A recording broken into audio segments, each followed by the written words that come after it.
Okay, so we're going to start with strategy 8, the don't wanter is key to many transactions. The part that resonated for me was this, bullet point number 1, motivations in a regular sale are hidden within the cash of the transaction.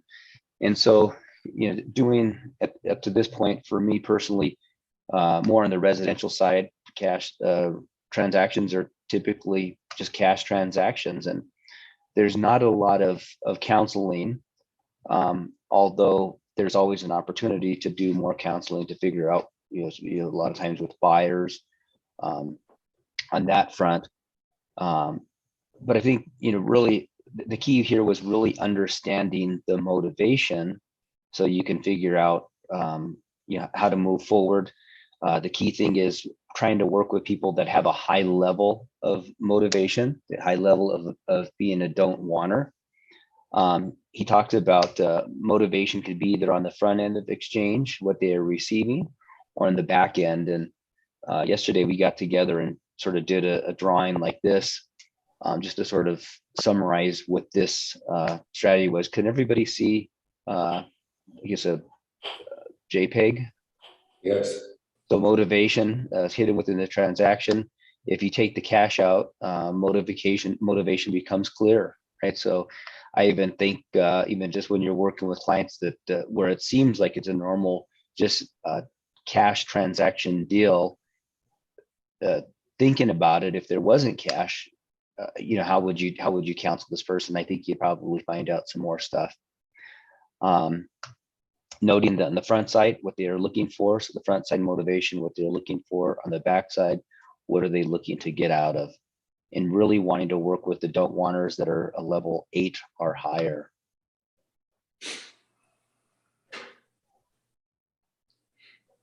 He gives some examples of different levels. So note the difference between in the backside motivation between the following examples. A person losing his property to a foreclosure scheduled to be completed in 30 days. And sort of thinking about their levels of motivation. B, a free and clear house rented at a high rate. C, a person who has just inherited a motel 1,000 miles away in a very bad section of the city, and the person has no understanding of how to run the same. And then D, a wealthy person owning an industrial building leased for 20 years to Coca-Cola. So A and C being the ones that probably have the highest level of motivation that they want to get out of. So you need this person to get into an exchange. Any other tidbits that you want to share with that one, Ted? Or anybody else? This formula is way less important today than it will be in a year. So remember this formula. When everything is selling for cash and you've got 3 buyers lined up, if the current contract doesn't close, you're not going to find out much about motivation and don't really need to, other than to take them forward into where are they spending the cash next. But exchanges and motivation are more important when the market is not flush with cash. We are still in a cash market. But it will change. It's changing faster than you can imagine right now. But it is changing.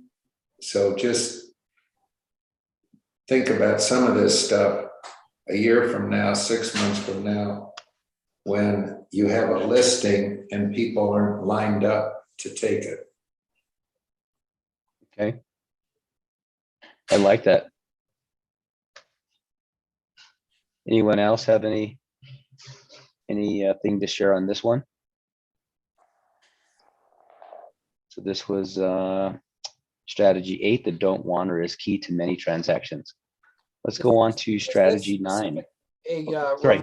real quick. The don't yeah. wanter is specific to the person who owns the property and doesn't want it anymore. Is that where this comes from? Yes. So this person is, I want to get out of something. And in the book there, he goes through a lot, I think, Reno, I have to remember is the first name, but a guy that was fundamental to starting up these exchanger groups, he would talk about that he only wants to work with the don't wanters. He didn't want to work with people wanting something. But it's when you think about it, an exchanger, it's like somebody needs to get out of something for some reason or another. Okay. You Normally, need that person.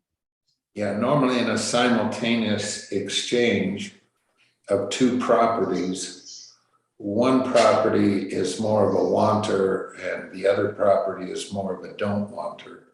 That involves two properties, two clients, two sets of brokers, et cetera. In our market where you have a listing, just one side of the deal, and it's for sale and it's priced right and it's in a cash market, they are only a wanter. They want cash for their transaction and they will get cash for their transaction and they will go spend the cash somewhere. Your job is probably more to have it priced right so that they go to cash and then try to understand where they're going and what they need out of the next transaction and timing. But in a market that's less house oriented and more commercial property, at one of our marketing meetings, someone will stand up and say, I have this equity. We will take cash, of course. We might take paper, or we will take another equity.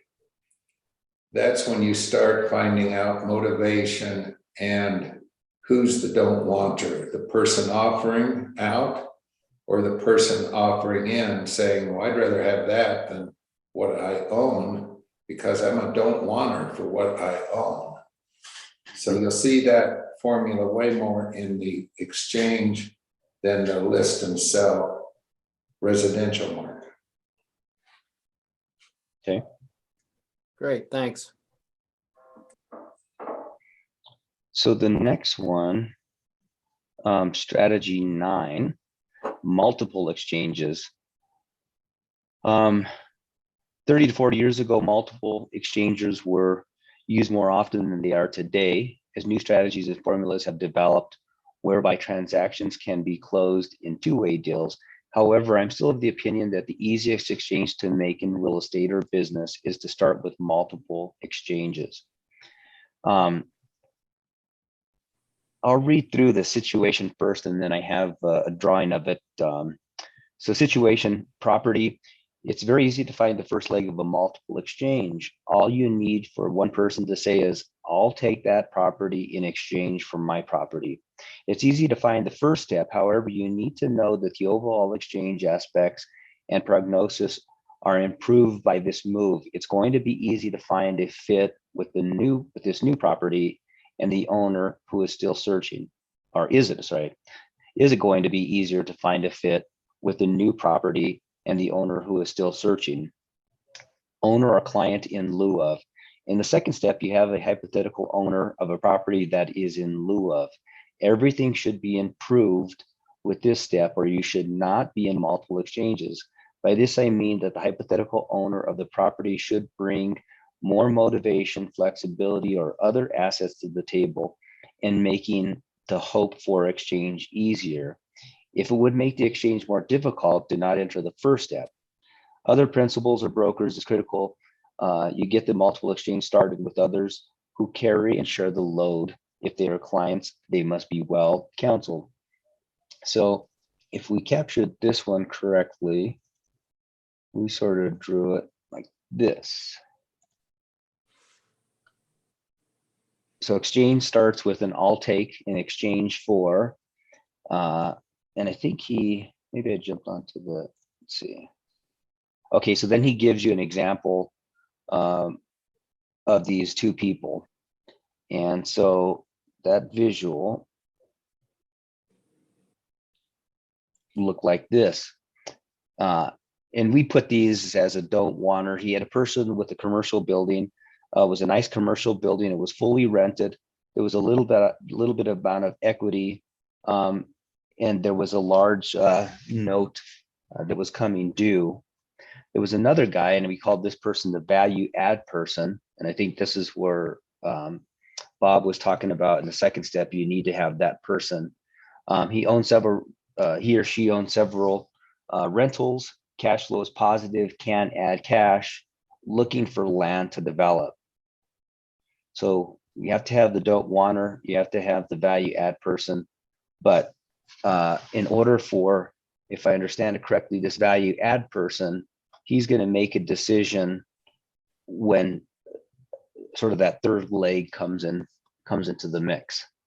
And I was getting a little bit tripped up for the in lieu of, so in exchange for, he might do something to help the don't wanter, but in order for him to do that, he needs something that he wants. Anybody have any questions or comments with this one? Ask Mr. Strong.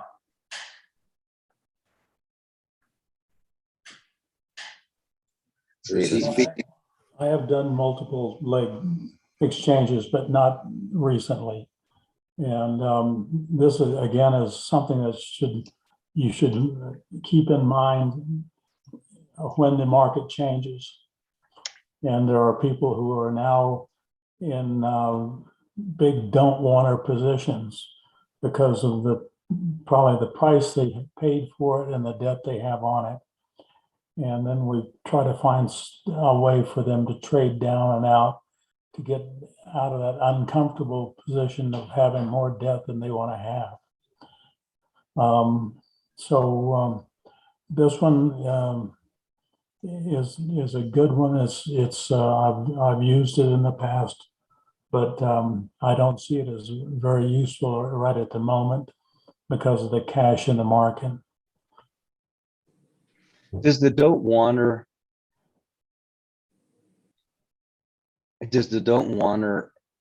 come out as I guess I was thinking, like, when you need to get out of something, do you have to lose something? You're giving up some equity, you're selling at a discount?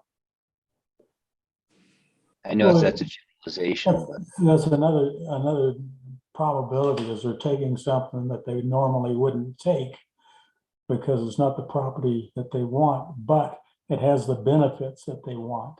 And the benefit in this case is if he's in this don't wanter position with a lot of debt, he wants to get down and out of debt. And if it's going into single family houses, which he normally would not invest in, to gain that benefit, he will do that, or she will do that. Does today's market, is today's market an indication of this situation happening in the future? Because if people say you live in an apartment and you pay an exorbitant amount of rent, and you decide, if I'm going to pay that kind of money, I'm just going to go out and find a house to buy, and you leverage up, and you get into a bidding war, and you end up buying a house that was originally listed for X amount of dollars, and it's 200,000 over X now. So then if this market settles down in a couple of years, will that person say, wow, I am almost upside down on this house and I'm never going to get out of it? Is because they've just leveraged it so much in it, and they paid a price that was essentially driven up by a bidding process. Would that person then be in this kind of a trade? It'd have to be a few years down the road when cash is not as easy to find. Well, that's true, and that's what I'm anticipating that a lot of people are getting into right now. I've given my sons this advice and my clients that this is not a good time to buy. And it's not a good time to take a whole bunch of equity out of your place either, because that can put you in the same future position if the market turns as we think it will. Now, when will it turn? I have no idea. We still have a lot of buyers in the market because Colorado is one of the bright spots in the United States. There are a lot of people moving out of California, New York, Illinois, and the other high tax states, and coming to Colorado or going to Texas or somewhere like that. But that will come to an end, in my view, sometime in the future, and we'll be back to a more normal market. And that could include that the properties will lose value. And if you have a lot of debt on it, then you're upside down. So that's my 2 cents worth. Is there a lot of potential? I mean, so I see entire neighborhoods where every house that goes for sale is bid up anywhere from $50,000 to $250,000. And so eventually when this whole market settles down, is there potential that all those homes in that neighborhood that were bid up, is there potential that they will lose value, or will an appraiser go in there and use all of those purchase prices to appraise homes? How's that going to shake out? Well, where I've seen it, just a little tidbit. I moved out to Arizona in about 96. And people were buying homes for California on speculation, because by the time these tract homes were built, they were selling for $30,000+. They already had $30,000+ of equity in the homes. I think in that case, when 2008 and 9 hit, people ended up with I think they were overbuilding in Arizona, and we did see a significant drop. The thing that I see a little bit different here is we still have a shortage of inventory, and from everything that I hear, at least on the residential side, it's going to probably take at least 8 years for us to meet that. But on the commercial side, on the commercial side, when you think about office, we sort of have a paradigm shift as it relates to the way that we view going to the office. People want to work from home, and we even hear some companies supporting that. I think that we're probably seeing some of this stuff happen right now with the don't wanter on the commercial side. Rodney, I don't want to stay much longer on the market because none of us know. Oh, I agree, Ted. To answer your question is totally a supply and demand answer 2 years from now. Right. With inflation, the builders may not be able to build homes for less than what those 200,000 premiums are. Your other question was relating to, will these homes become don't wanters? Homes are not wanters or don't wanters. Owners of homes are wanters and don't wanters. So if somebody can't make their payment in 2 years, they will become a don't wanter, where their neighbor lives there, wants to live there, continues to make payments. He's not even in the market because he's happy where he is. So we spend a little bit too much time, Rodney, in some of these examples, or Ramon, in talking don't wanter. I understand why they've got it in the example, but let me give you a real life example from this last weekend. A broker presented a duplex in Tucson. This was a high-end, really 2 adjoining houses in a nice community that can be short-term rental. These were at $1.3 million total for the two properties. Could generate 5-6% yield with a short-term rental program, maybe more, I don't know. They were free and clear. On his sheet, he said, my client is a 9 motivation. I raised my hand and I said, no, they're not. Because a 9 means I really need to get out. I want to get out. I'll take anything of value to get out. And nobody owning a free and clear house in Tucson, it's a 9. But I thought I would test him. So I wrote him an offer, giving him a pretty good exchange package of free and clear leased properties and paper. So if you're a 9 owning anything, you will take free and clear leased property and paper. But after further discussion, one-on-one, he said, well, Teddy really wants to sell it because he wants to buy another house. That's not a 9, that's a 4 or a 5 on the motivation scale. But regarding our multiple exchange, I was a taker for his property. He was not a don't wanter. I was not a don't wanter. I would prefer to own what he has than what I have for a specific reason. So I offered him $1.3 million of free and clear leased property and paper for his $1.3 million. Now, we know that my property will not give him the benefits that he is seeking, which is another house. I didn't offer him another house. But now he has multiple exchange options. If he's got a good broker, which he does, to where he can go shopping for another house in a different market with 2 things. He can market with the house he's got in Tucson at $1.3 million duplex, or he can market with my paper and my free and clear income producing properties.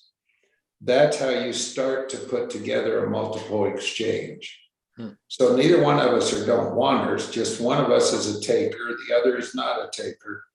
So the broker has to find what his client wants with either the asset he has or the property that's been offered in.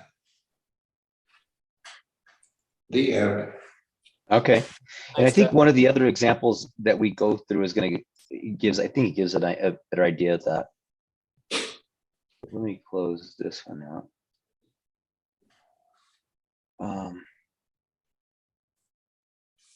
There's one last note on this. It says on multiple exchanges, enter escrow clockwise and pass the deeds counterclockwise for tax reasons.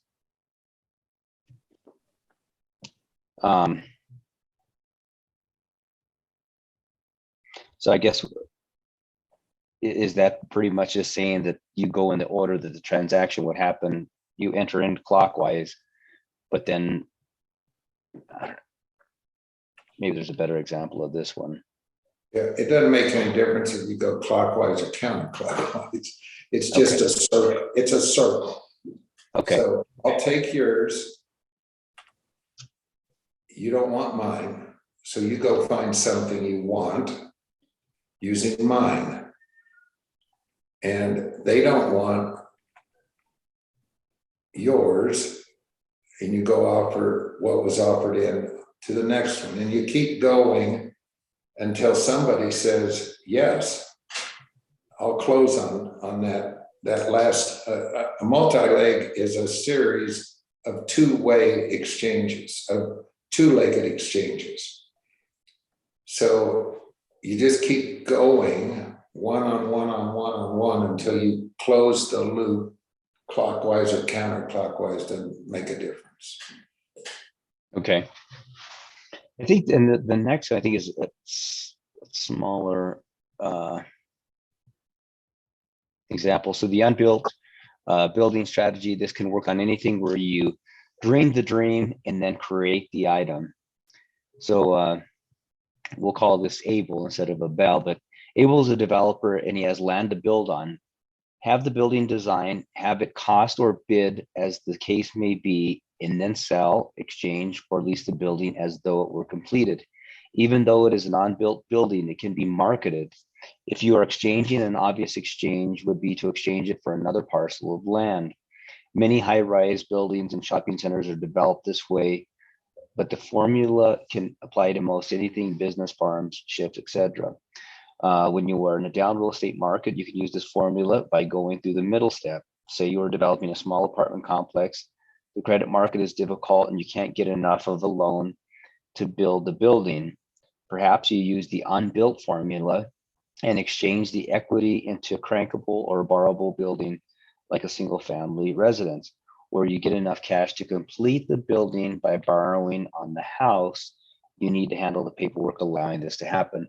So this sort of, it has the feel of what you were saying, that maybe this guy wanted to get out the duplex. Maybe there's a way for him to market your stuff better than he can market his things in a different market. The way we sort of drew this one up is you have land. That land has some amount of debt, has some amount of equity.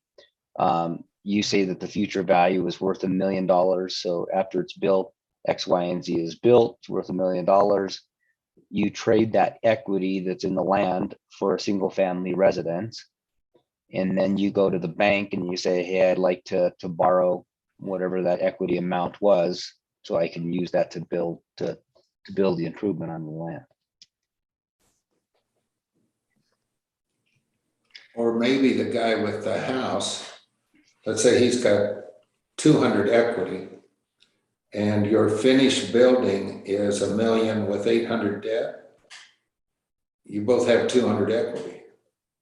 So maybe he's trying to move up. You're trying to make a profit, move down and out. So you'll just take the house for your unbuilt building equity. Now you got to have plans together, and you've got to be able to convince the guy that he can build it or you can build it for him and deliver that equity. So either way, you use the equity in the house to borrow and build some of what you're trying to do, but you eventually have to create equity. So if you borrow 80% against the house, you don't really have any equity in the house.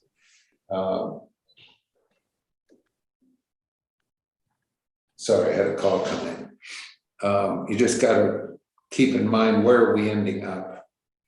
It's Okay. also kind of like a build to suit exchange, 1031.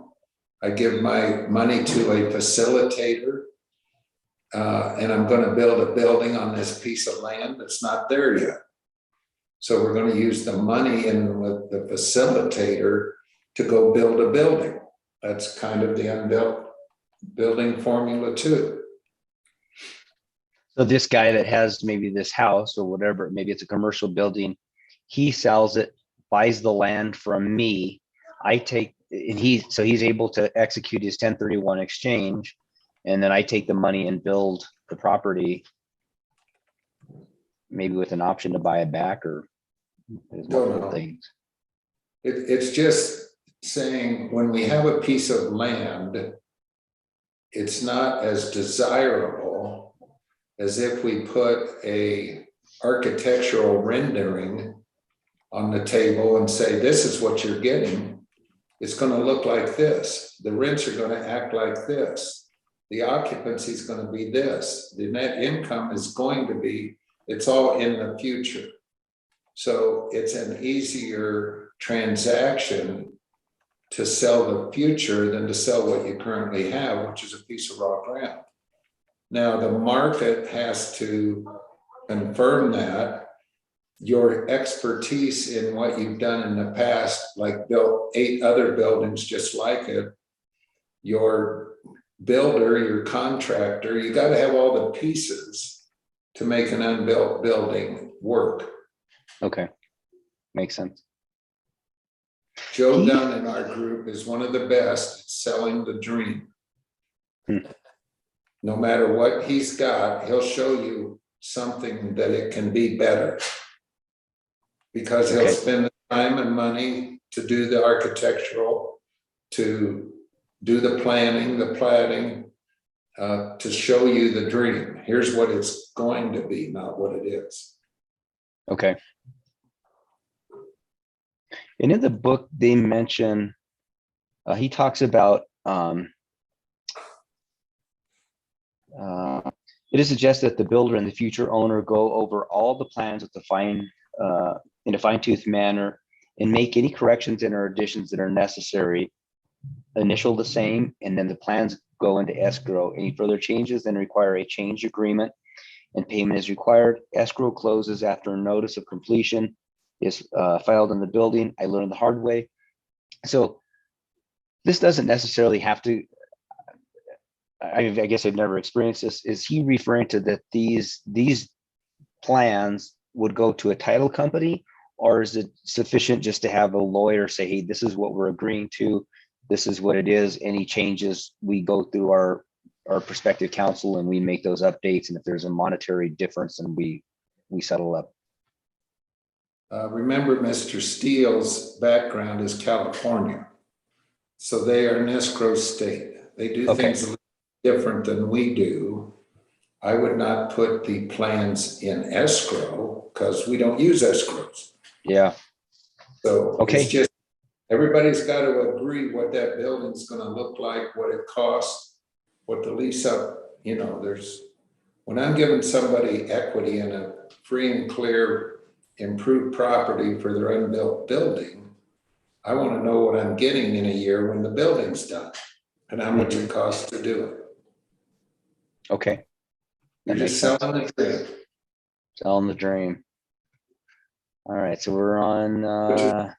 That's not a bad thing or a negative. You're selling the future of what it can. Yeah. Thank you.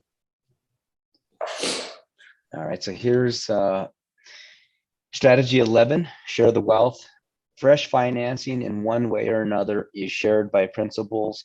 Wealth is instant. Wealth in this instance is cash or sharing the cash for the agreement.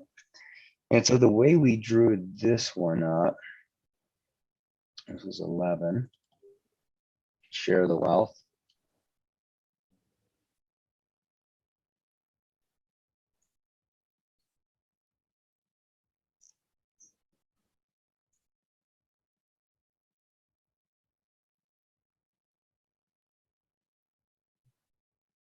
So I think, let me read through again. So you have a $400,000 mortgage and note that you would like to trade back into real estate, but you would also like some cash.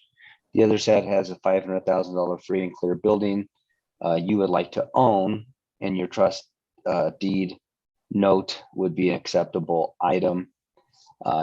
Possible solution, you offer the note plus $100,000 in cash for the building, which is accepted. You borrow $70,000 on the building. Not 70,000. You borrow 70% of the building, $350,000 from the proceeds of the new loan. You pay the other side $100,000.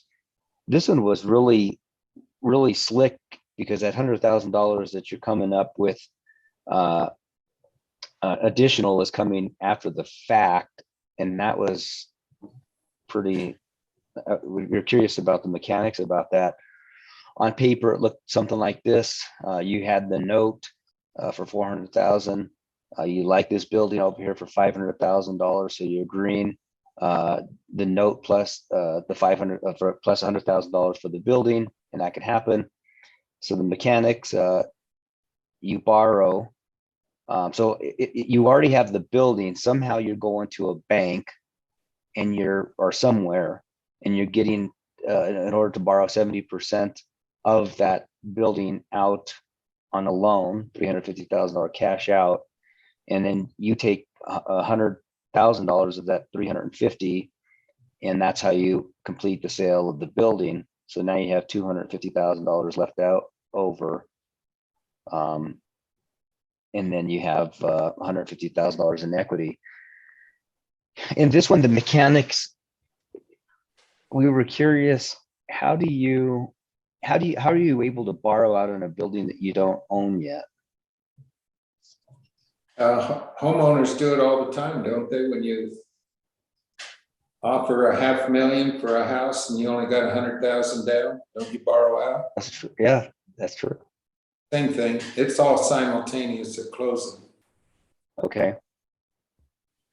So you go to, this was really, I mean, this was a really awesome one that, I think that there's it opened up our eyes to think about, yeah, I don't even have this. If I didn't have this $100,000, I'd get it out of the building.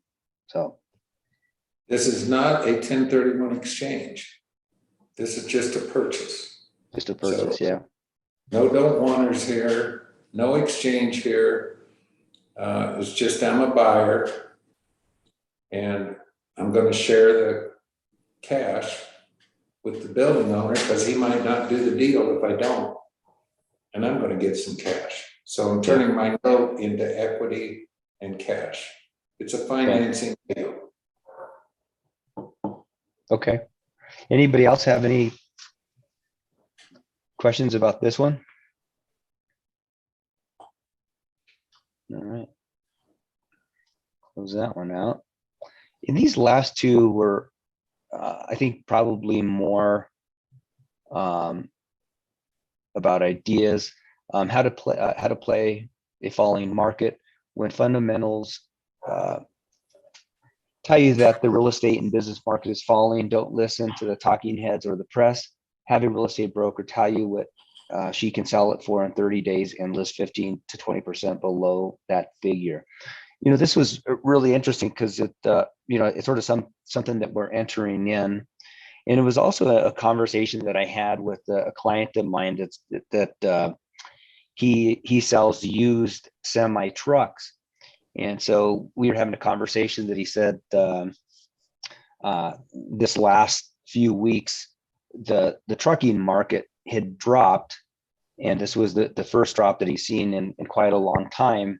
So he has an inventory of trucks that he said, I'm going to discount all those trucks to get ahead of the market. So I'm going to lower the price of the sale of those trucks lower than market because the market's declining, but then he's going to buy some new trucks. But anyway, the same thing happens as we think about selling properties.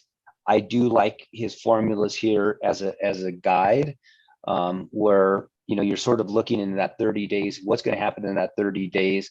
And let me consider this 15 to 10% or 15 to 20% for land, or the 10 to 15% for something that has an improved structure on it, residential or rented. So that was the key thing I took away from this one, just being ahead of the market.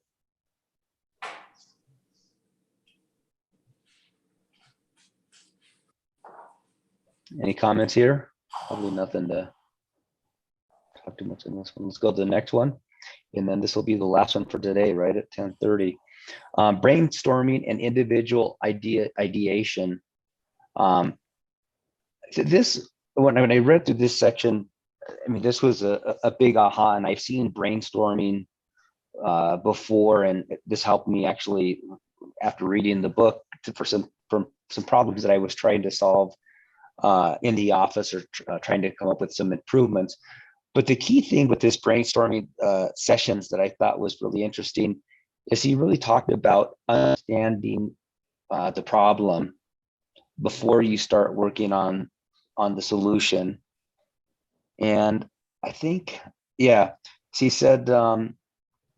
he says, when I was studying the subject, I didn't understand the importance of when the author said, always go to a minimum of 77 different definitions of the problem before you make the selection on what the real problem is.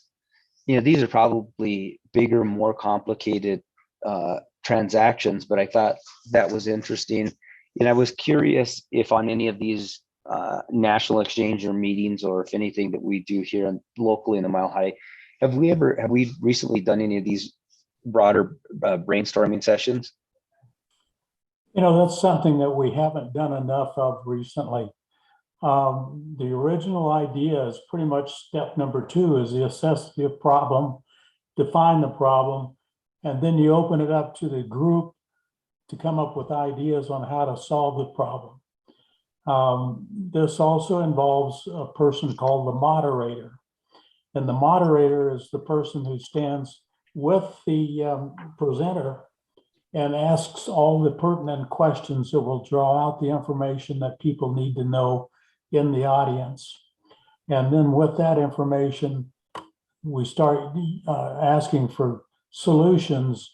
And when a solution is presented, you might have one say, yeah, that's a great idea, but if you add this element to it, it'll make it better. And this is what we're supposed to be doing. So one of the things that people that are not quite as seasoned in this business is get qualified as a moderator, because that's going to help you help the client or help the presenter find a solution for that property. And that's the that's the backbone of this exchange business. Okay. Yeah, I thought this was a really good one. So he talked about each of the steps are comprehensive, represent a total of 4-hour workshop, assess the problem, define the problem, brainstorm several different methods, really think about it, and then selecting the best idea. So again, these were concepts. I did notice that Gary Capel joined. If I understand, Gary, you're partners with Bob. Is that correct? Yes, I am. And my apologies. I'm trying to get my video going, but I'm listening. So yes, thank you for the invitation. Awesome. Well, I think there's a time mix up. So we're on Mountain Time. We're at the end of the session. So what we did today is we went through strategies 8 through 13, and just talk through them. We're blessed to have some experienced exchangers with Ted Blank and Ted Strom on the call, and sharing their insights and helping us work through some of these strategies. We're thankful that you and Bob have interest, and hopefully we can have you guys at some other sessions and maybe even do some interviews and stuff. Yeah, my apologies. I thought it was 9:30 Pacific Coast time, so I guess I'm an hour late. Sorry to miss your meeting, and look forward to perhaps another one. While I'm here, do you have another moment? Yeah, we do. If anybody has to drop off, they can drop off. But yeah, we have time. I have a question, Mm-hmm. and it has to do with perhaps helping us with our RexNet startup business, with the interactive postings and various features and services we offer. But regarding the book 300 Ways, as I shortened to call it, of Bob's book, if you had the ability to access the book as if you were doing a Google search, and you could enter your real estate problem into a search line that would bring up in the search the 1, 2, 3, or up to 4 or 5 different possible solutions to your problem,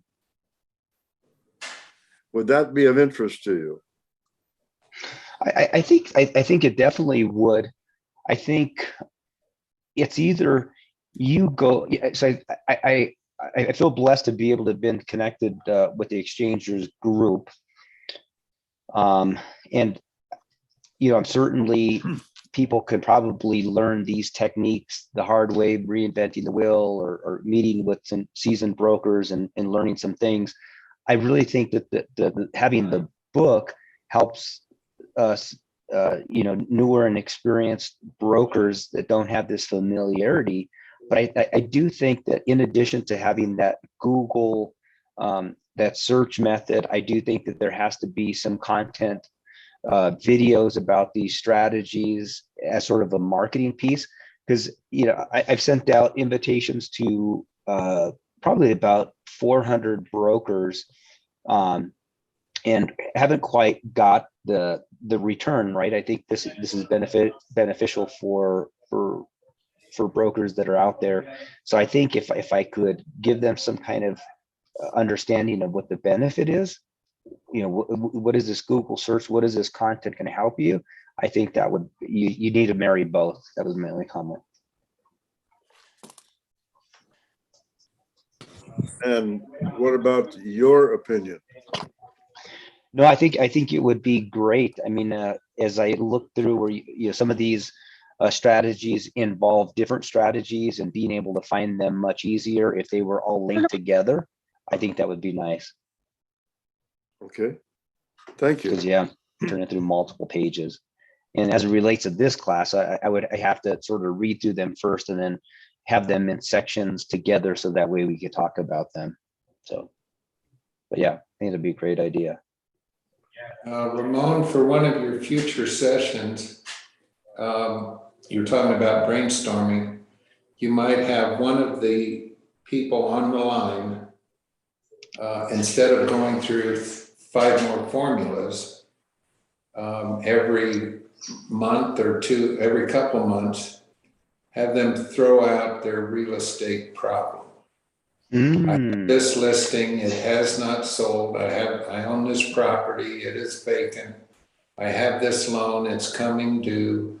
I have this ownership situation. And then let us brainstorm solutions. And I love it.